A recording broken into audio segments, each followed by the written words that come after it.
Buenos días. Vamos a comenzar. Espero que, al igual que yo, disfrutemos este evento, porque hay cosas padres que platicar, en donde hay noticias a nivel político, a nivel fiscal, a nivel de todo. Hoy, por ejemplo, estaba checando las noticias en la televisión y decían que ya está autorizado que el DF deja de ser DF y se convierte en Ciudad de México, ¿verdad? Bueno, entonces, ya ahora sí ya podemos decir, voy a México. Bueno, ok, pues siéntanse por favor con la confianza de preguntar cualquier cosa relacionada con el tema. Y aunque no fuera con el tema, también pueden preguntar en el ánimo de realmente de ir sumando. Las reformas como tal no son muchas, sin embargo, pues hay cosas padres, hay cosas no tan padres, y con el ánimo también de sumar y darles algo adicional, también les compartiré algunas reglas misceláneas publicadas en el Diario Oficial del 19 de noviembre de este año, que se está ratificando la obligación de la contabilidad electrónica. También les compartiré algunas disposiciones del nuevo reglamento de la ley del impuesto a la renta, reglamento que se publicó, si ustedes recuerdan, el día 8 de octubre del año en curso, y también, ¿me ayudas aquí, amigo? Porque está enredado, mira. Y también les comentaré, desde luego, la famosa reforma fiscal integral, que trae cosas de verdad interesantes, muy interesantes, y dentro de esas cosas interesantes, para bien o para mal, según como lo quieran ver ustedes, hoy ya se establece de manera precisa una infracción a los bancos cuando no detectan y cuando no informan dos tipos de operaciones. La primera se llama operaciones con recursos de procedencia ilícita, presumiendo que hay lavado de dinero, y operaciones inusuales, porque obviamente la idea es detectar ese tipo de operaciones porque son de alto riesgo y se tiene que abrir un protocolo llamado protocolo de lavado de dinero. Y las multas, si bien es cierto, van desde 10 hasta 100,000 veces el salario mínimo. Y si ustedes sacan los importes, estamos hablando que a los bancos los van a multar de 700 pesos hasta 7 millones de pesos. Y esto es muy delicado porque la lectura es, obviamente, vigilar esas operaciones, pero atrás de vigilar esas operaciones, buscar el origen del recurso, que ese origen del recurso puede ser para personas físicas o para personas morales, ¿estamos de acuerdo? Entonces tengan mucho cuidado porque hoy la fiscalización está en los bancos, hoy la fiscalización está en las compras y hoy la fiscalización está, desde luego, en algunos servicios que compramos. Bueno, dicho eso, también algo importante que mencionar es que hoy la reforma fiscal que vamos a platicar dista un poquito de lo que estamos acostumbrados. Regularmente cuando habíamos una reforma fiscal había cambios de tasas, había cambios de procedimiento, había nuevos contribuyentes, había nuevos cálculos. Hoy prácticamente no es así, por eso la reforma no se llama una reforma de forma, sino una reforma de fondo. ¿Por qué razón? Porque está atacando la esencia misma del tributo. Por lo tanto, se abren tres escenarios. ¿Cuáles son? Yo veo los ejes de esta famosa reforma fiscal. Obviamente esto no es nuevo porque obviamente se está puntualizando lo que conocíamos desde la reforma del 2014 y un primer eje se llama mayor fiscalización. ¿Eso qué quiere decir? Que la autoridad va a estar muy a pendiente de lo que hagamos, ¿de acuerdo? Un segundo eje va a ser no devolver saldos a favor y aquí se abren nuevas facultades de la autoridad para que verifique, para que certifique, para que valide los saldos a favor. Y hay tres nuevas facultades del SAT. Y una de esas facultades que ya la platicaremos es que les va a pedir el 100% de su contabilidad, en donde ustedes nada más deben de recordar dos artículos, que a lo mejor como artículos son muy sencillos. El primer artículo es el artículo 28 del Código que me dice cómo se integra la contabilidad. Y de manera puntual hay un nuevo reglamento, no reciente, pero nuevo reglamento del Código Fiscal de la Federación que data de marzo del año pasado, del 2014. Y en ese nuevo reglamento, en el artículo 33 del reglamento, se establecen otros requisitos, otros documentos que integran la contabilidad. Por lo tanto, hoy les puede pedir, para que tengan una idea, les puede pedir los 4 estados financieros básicos y ustedes pregúntense cuántos lleva. Les puede pedir los 4 libros de contabilidad y ustedes pregúntense cuántos lleva. aprueban. Les va a pedir todos los estados de cuenta bancarios, que aclarando, un estado de cuenta no es lo mismo que una impresión de movimientos. Un estado de cuenta regularmente lleva un código de barras, la impresión de movimientos no lleva el código de barras. Les va a pedir toda la parte contractual, todos los contratos, y hoy en el reglamento se puntualiza ese ejemplo. Hoy a través de contratos, obviamente yo puedo cubrir, puedo blindar una estrategia fiscal, ¿de acuerdo? Y desde luego en el artículo 33 del mismo reglamento vienen por lo menos 18 requisitos que deben de cumplir en materia fiscal. Y uno de esos requisitos, a mi gusto, más importantes, es que deben de identificar, ese es el término que viene señalado, identificar todos los depósitos y todos los retiros de su contabilidad. Y eso de verdad que si ustedes lo analizan, si ustedes lo aterrizan, es muy delicado, porque si por ejemplo yo tengo un préstamo, yo tengo una aportación de capital, yo tengo una aportación para futuros aumentos de capital, y el asiento es muy sencillo: cargo a bancos con abono al pasivo, cargo a bancos con abono al capital, cargo a bancos con abono a aportaciones. Si no hay, por ejemplo, una acta de asamblea extraordinaria, si no hay un contrato de mutuo, si no se cobran intereses, ¿de acuerdo? Eso deja de ser pasivo y deja de ser capital, y en los términos hoy del 59 del mismo código, fracción tercera, eso se convierte en ingreso. Entonces, al hablar de contabilidad hoy no es tan sencillo. Sin embargo, también no hay que olvidar que la contabilidad parte de un eje, y ese eje se llama normas de información financiera. Si no sabemos NIF, es muy difícil realmente que podamos soportar una deducción. ¿Y por qué digo que es muy difícil? Porque un requisito hoy general de las deducciones, artículo 27, fracción cuarta de la ley de renta, dice que deben de estar debidamente registradas en contabilidad. Entonces, si realmente van capitalizando todo esto, hoy la contabilidad tiene que ser una especialización aparte de la especialización en fiscal, desde luego. Y el tercer eje es obviamente el cobro de contribuciones. Y al decir cobro de contribuciones me refiero desde luego a que la autoridad va a hacer todo lo posible o lo imposible por cobrar más impuestos. Ahora, pongo un ejemplo. Hoy en el nuevo reglamento de la ley del impuesto a la renta se establece una mecánica un poquito sui generis, en el sentido de que la autoridad me está sugiriendo cómo calcular las retenciones de ICR. ¿Me explicó? ¿Y por qué está sugiriendo esa mecánica? Porque se ha percatado de que las retenciones de renta en salarios inasimilables lamentablemente no están bien calculadas, y argumentamos que esas diferencias se determinan por ajuste anual, y yo siempre he estado combatiendo eso, porque realmente si yo retengo mes a mes el impuesto, en donde puede variar la base, puede ser una base mayor o puede ser una base menor, pero como la tarifa es progresiva, si tengo una base mayor, pues voy a retener más impuesto, ¿no es cierto? Si tengo una base menor, voy a retener menos impuesto, de tal manera que si ustedes multiplican la tarifa mensual por 12, es exactamente igual que la tarifa anual, idéntica, ni un centavo de diferencia. Ahora, ¿por qué menciono esto? Porque muchos nos argumentamos que hay un ajuste anual y por ajuste retengo un impuesto a la renta. Eso es muy delicado, porque puede tener un problema de tipo laboral, toda vez que los descuentos a nómina, según la Ley Federal del Trabajo, y cito el artículo 517, solamente se pueden recorrer un mes hacia atrás, y ya hablo de todos y cada uno de los descuentos en nómina, y uno de los descuentos en nómina es el impuesto sobre la renta. ¿Me explicó? Sin olvidar que en atención al artículo 10 que regula el subsidio para el empleo, también me obliga al contribuyente, obliga al patrón a hacer un ajuste mensual. Entonces ustedes vayan preguntándose, ¿hago el ajuste mensual? ¿Hago el ajuste anual? ¿De acuerdo? ¿Por qué menciono esto? Porque si no, la autoridad, insisto, ¿qué está estableciendo? Bueno, les platico brevemente.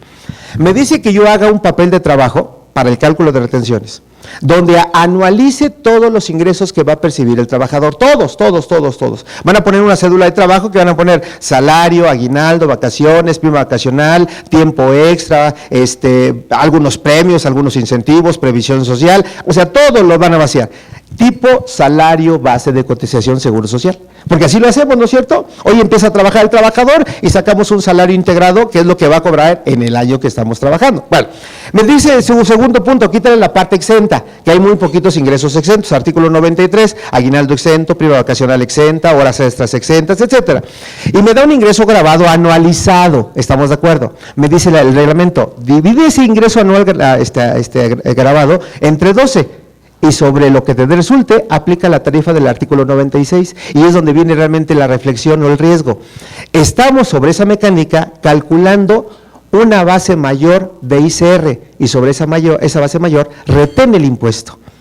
Y realmente rompe cualquier esquema fiscal porque estamos considerando ingresos del trabajador que hoy por hoy no se le han pagado. ¿Me explicó? Considerando que el artículo 94 de la ley del impuesto a la renta, si ustedes lo checan en sus últimos párrafos, dice que la retención en ICR por nóminas y por asimilables tiene que ser sobre lo efectivamente pagado. Por lo tanto, si no está pagado, no hay retención, ingresos en crédito no se retiene. Si estamos en ese mismo sentido, por lo tanto, al anualizar, ¿qué quiere el SAT? Que retengamos más impuesto y que enteremos más impuesto. Entonces vean por eso la reforma, los 3 ejes de la reforma: cobro de impuesto a cualquier costa. ¿Sí se entendió? Sale. Dicho eso, pues vamos a iniciar. Siéntanse por favor con la confianza de preguntar. Las personas que nos hacen el favor de venir, si no saben cómo me llamo, pues no se han perdido de mucho, ¿eh? José Antonio González Castro, contador público, especialista en impuestos, máster en Derecho Fiscal y un viajero empedernido, porque no están por saberlo, pero ando del tingo al tango, pero bueno. Y es padre, eso por ejemplo, yo les decía a mis alumnos, cuando ustedes sientan algo, quieran hacer algo, simplemente, como dice por ahí un refrán, suéñenlo, proyéctense, visualícense, como dice por ahí, ya me vi, y eso se cumple. Dicen que el querer es poder.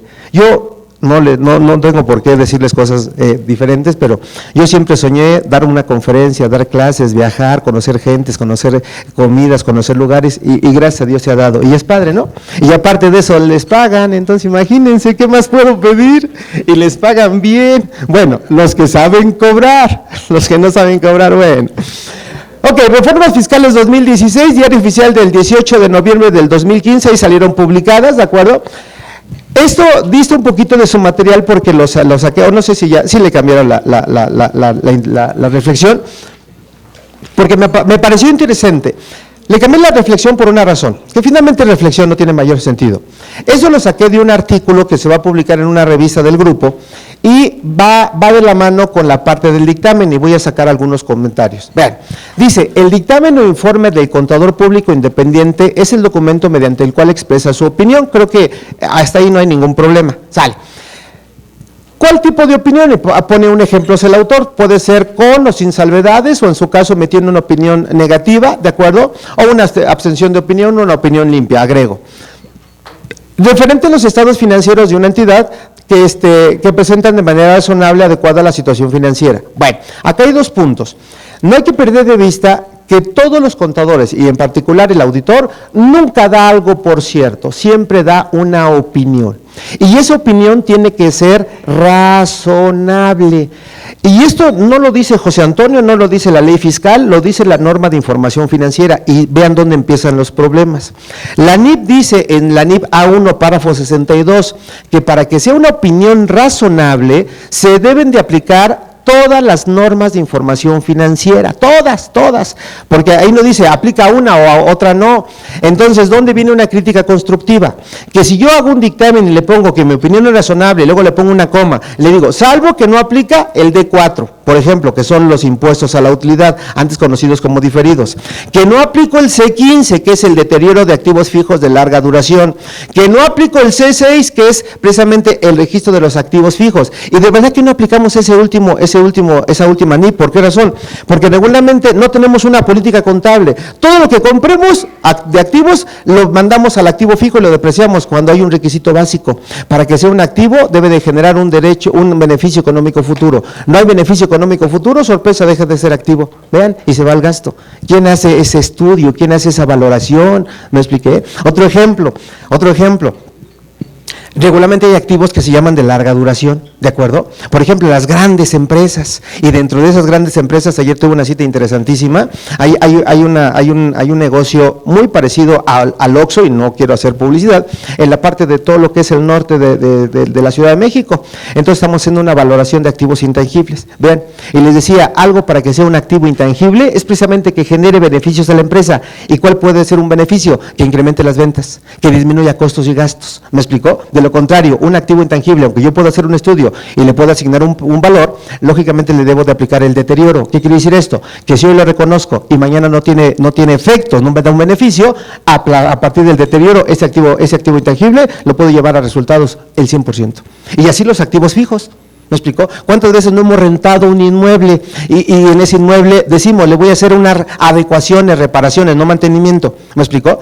Entonces, como yo lo estoy haciendo, eso para mí es un activo, aunque yo sé que el inmueble no es mío. Entonces, si es un activo, no voy a aplicar el 5% si es construcción, se va a adecuar a los años de renta del inmueble. ¿Qué quiere decir? Que si yo construyo una bodega, por decir un ejemplo, e invertí 20 millones y me lo van a rentar a 10 años, esa bodega en 10 años se deprecia. ¿Me explicó? Porque va en función del contrato de renta y todo eso, ¿quién lo dice? Pues la norma de información financiera, ¿no es cierto? Entonces, hoy sacamos una conclusión, todo lo que hagamos tiene que ser de acuerdo a las NIPS para que podamos emitir una opinión razonable. Ahora dice, o adecuada de la situación financiera, que ahí está un primer estado financiero, balance general, de los resultados, ahí está un segundo estado financiero, que es estado de resultados integral, de los cambios en la inversión, ahí está un tercer estado financiero, cambios en el capital contable y flujos de efectivo, 4 estados financieros. Y es donde viene la pregunta que les hacía hace ratito, pregúntense ustedes cuántos llevan. Porque la autoridad me puede pedir los 4 estados financieros, me puede pedir los 4 libros de contabilidad y regularmente no los tenemos actualizados. Y vean la gravedad. Hoy uno de esos libros de contabilidad es el libro de accionistas. Artículo 128 de la Ley General de Sociedades Mercantiles. Y ese artículo 128 hace una presunción que dice, en relación también con el artículo 129, y dice, se va a considerar titular de las acciones, vean la gravedad, la persona que aparezca en el libro de accionistas. ¿Eso qué quiere decir? Que si la persona que aparecía originalmente ya se murió, ya no es accionista, ya donó las acciones, pues con la pena, esa persona, por el simple hecho de estar en el libro de accionistas, se considera titular de las acciones. Ahora, otro ejemplo, si el contador quiere hacerles una maldad, si el auditor les quiere hacer una maldad y se pone en el libro de accionistas, pregúntense, ¿quién es el titular de las acciones? ¿El contador o el auditor? ¿Se me explicó? Puede ser un elemento también de riesgo. Entonces, actualicen los libros corporativos. Y ese ejemplo, los grandes despachos, allí hablaba de los 4 fantásticos, muchas veces hoy lo venden como una auditoría corporativa. ¿Y qué es una auditoría corporativa? Simplemente actualizar los libros, punto.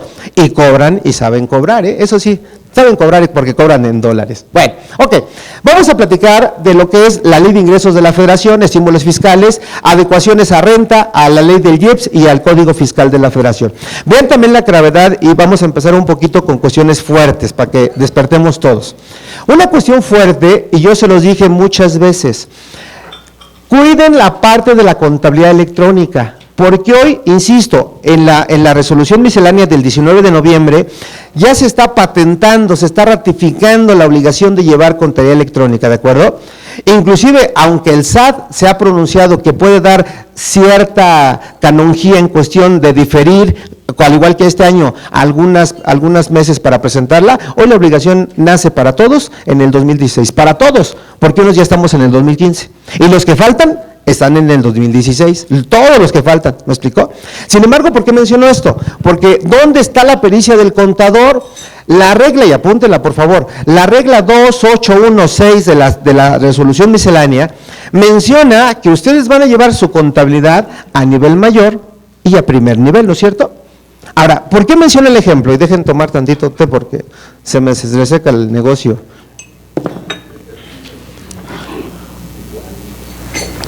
Salud, tocayo. Y los que no tengan, bueno, pues pidan un... Bueno, ven la gravedad. Yo cuando les platicaba de lo que era las cuentas riesgo, yo les dije, procuren no utilizar gastos varios, porque no lo maneja la NIF.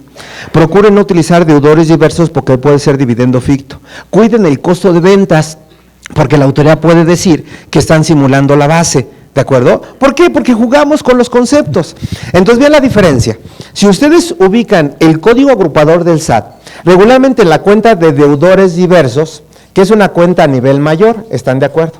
Aclarando, y también lo dice la norma, la cuenta de activo circulante o de activo no circulante o de pasivo se llaman rubros y no es una cuenta a nivel mayor, que quede claro, son cuentas que se llaman rubros.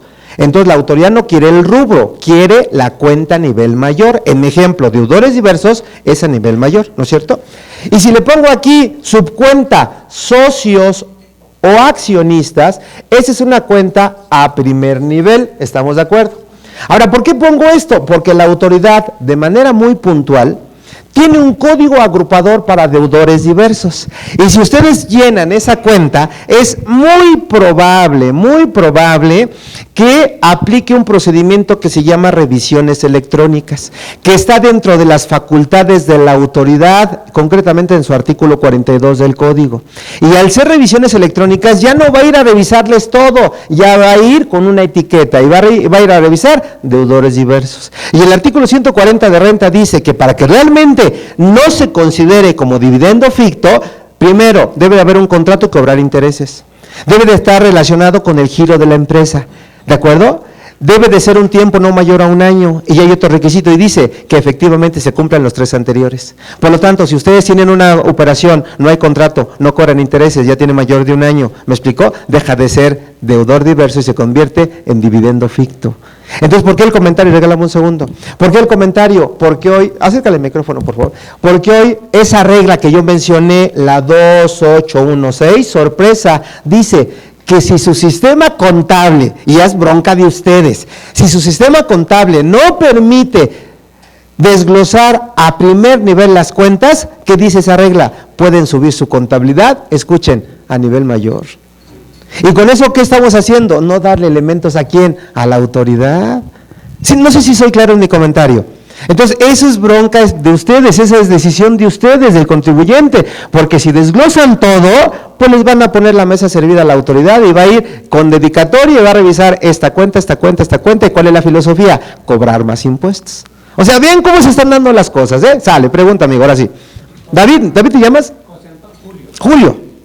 Échale. Puede abarcar meses de este año y del otro. ¿De cuál año que menciono? En los préstamos. Sí, claro, sí, desde luego, sí, a partir de la fecha en que se dio el préstamo, desde luego que se tiene que... Podemos tener préstamos de hace un mes pasado, claro, y va a abarcar periodos de este año y periodos del siguiente. Claro, desde luego sí, pero sí puede abarcar dos periodos, Julio. Gracias. Ahora, un detalle curioso. Hay 2 declaraciones informativas, y vean cómo lo complemento. Hay 2 declaraciones informativas que siguen vigentes, formato 35 y formato 86A. El formato 35, recordando, son cuando ustedes venden o prestan servicios o tienen donativos en efectivo, que puede ser moneda nacional o en dólares, ¿de acuerdo? Pero que rebasen 100,000 pesos. Es decir, si yo llego como cliente a su negocio, a su despacho, a su fábrica, etcétera, y les digo, quiero que me vendas esto, que me vendas un servicio, pero te voy a pagar en cash, ¿de acuerdo? ¿Pueden cobrar en efectivo? Sí, sin problema. Y finalmente, si no quiero factura, pues me meten como una operación pública en general, pero finalmente se factura. ¿Cuál es la lectura de eso? Que la autoridad en la ley, que no es novedad, que es algo ya de años, me dice, cuando sean operaciones arriba de 100,000 pesos en efectivo, debes de identificar la persona que te está comprando. Debes de identificar la persona que está donando. Y debes de presentar una declaración informativa que es el formato 35. ¿Y qué quiere ese formato? Por cuánto es la operación y su RFC, para buscar el origen del dinero. Entonces hasta ahí ustedes pueden planear una estrategia. Oye, te vendo 2 facturas, o te vendo mejor más que de la factura que me vas a comprar, la operación que vas a comprar, te la divido en 2. Una por 95,000 y otra por 6,000, pensando que rebase 100,000. ¿Me explicó? Hasta ahí estaría bien y no se declara porque son 2 operaciones diferentes. ¿Qué creen que dice el reglamento? ¿Qué se imaginan que dice el reglamento?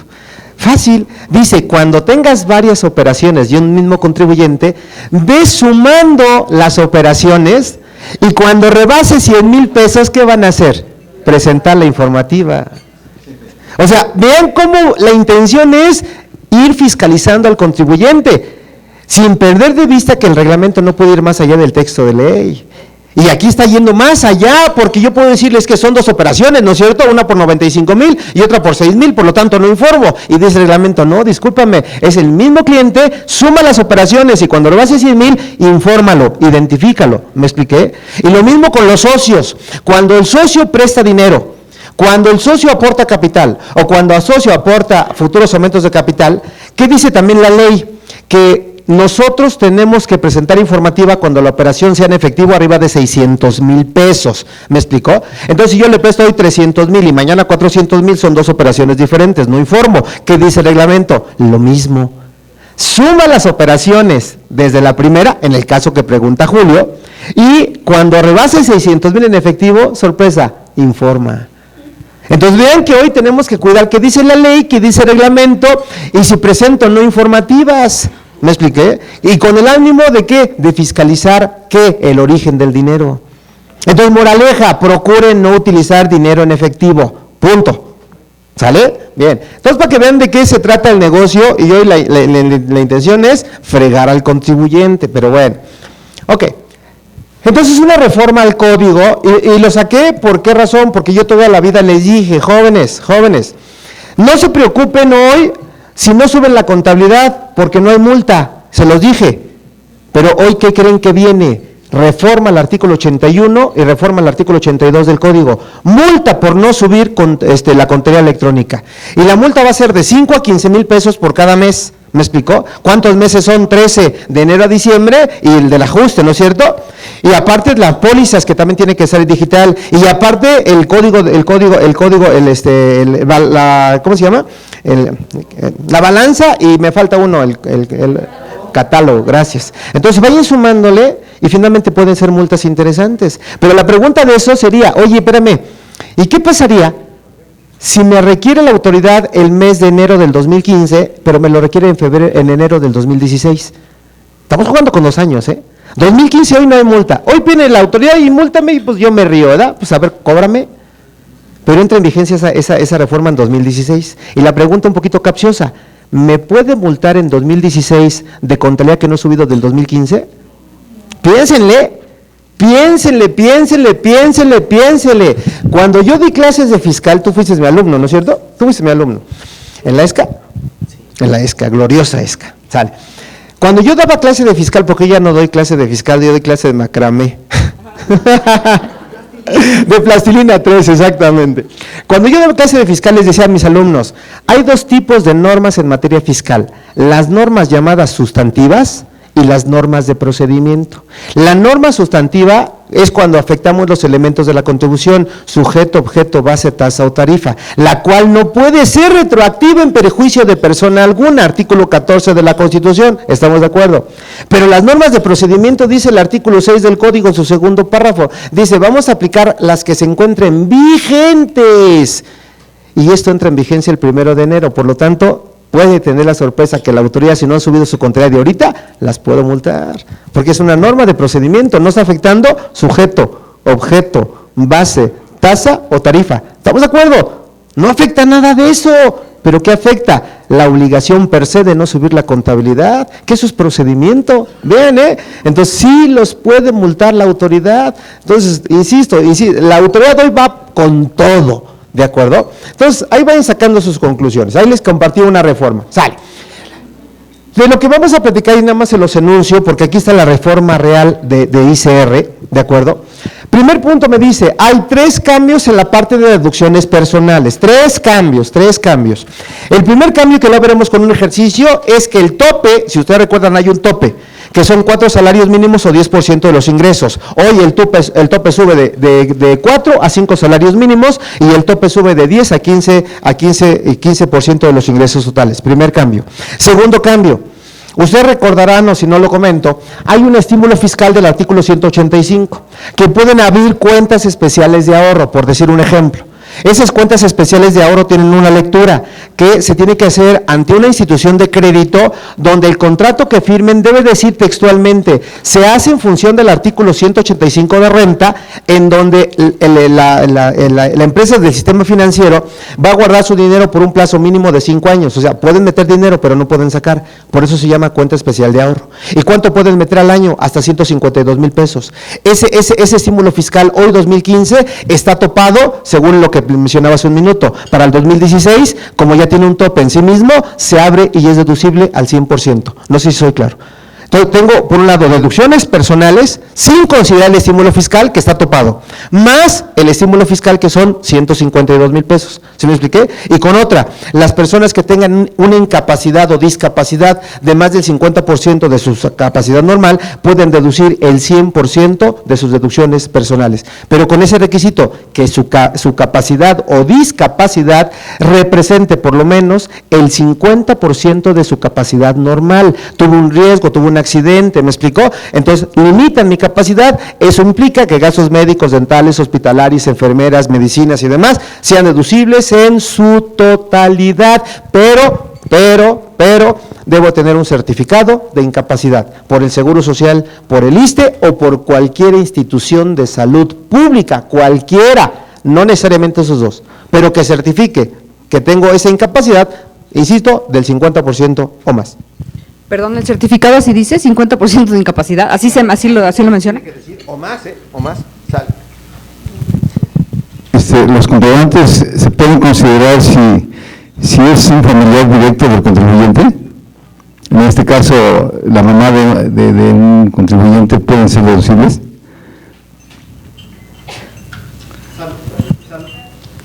Claro, el artículo 151 en su primer párrafo me dice que yo puedo tener, 150 es del anual, 151 deducciones personales. El 151 me dice que en materia de gastos médicos, dentales, hospitalarios, etcétera, pueden ser del contribuyente, del cónyuge o de la concubina o concubinario. Me explicó, ascendientes y descendientes en línea recta, ¿de acuerdo? Entonces puedes ir hacia arriba o hacia abajo sin límite de grado, con una condición. Si esas personas, tú mencionas tu mamá, si esa persona tiene más de un salario mínimo elevado al año, allá no. ¿Por qué? Porque ella puede meter sus deducciones personales en su declaración. Si tiene menos de un salario mínimo o no te ingreso, tú lo puedes meter sin ningún problema, ¿de acuerdo? ¿Tiene pensión? Bueno, buena pregunta. Yo nada más diría, ¿esa pensión de cuántos expatrones es? De uno, y si no rebasa 400,000, no tiene la obligación anual. Si son de dos de manera simultánea, escuchen, está obligada a presentar declaración anual, aunque no rebase 400,000. Por viudez la pensión. Ok, entonces nada más es una. ¿Cuánto tiene al año de pensión? Nada más dime una cantidad. Si son menores de 400,000, no presenta anual. Si son mayores a 400,000, presenta anual, aunque sea pensión. ¿Estamos de acuerdo? Sí. Entonces, ahí está. Sale. Mande usted. Si no se está obligado a presentarla, o sea, se tiene menos de 400,000, la persona, digamos, tiene menos de 400, la persona a la que presenta la declaración, o sea, la que se hace cargo de ella, sí puede deducir al 100%. Sí, sin problema, claro.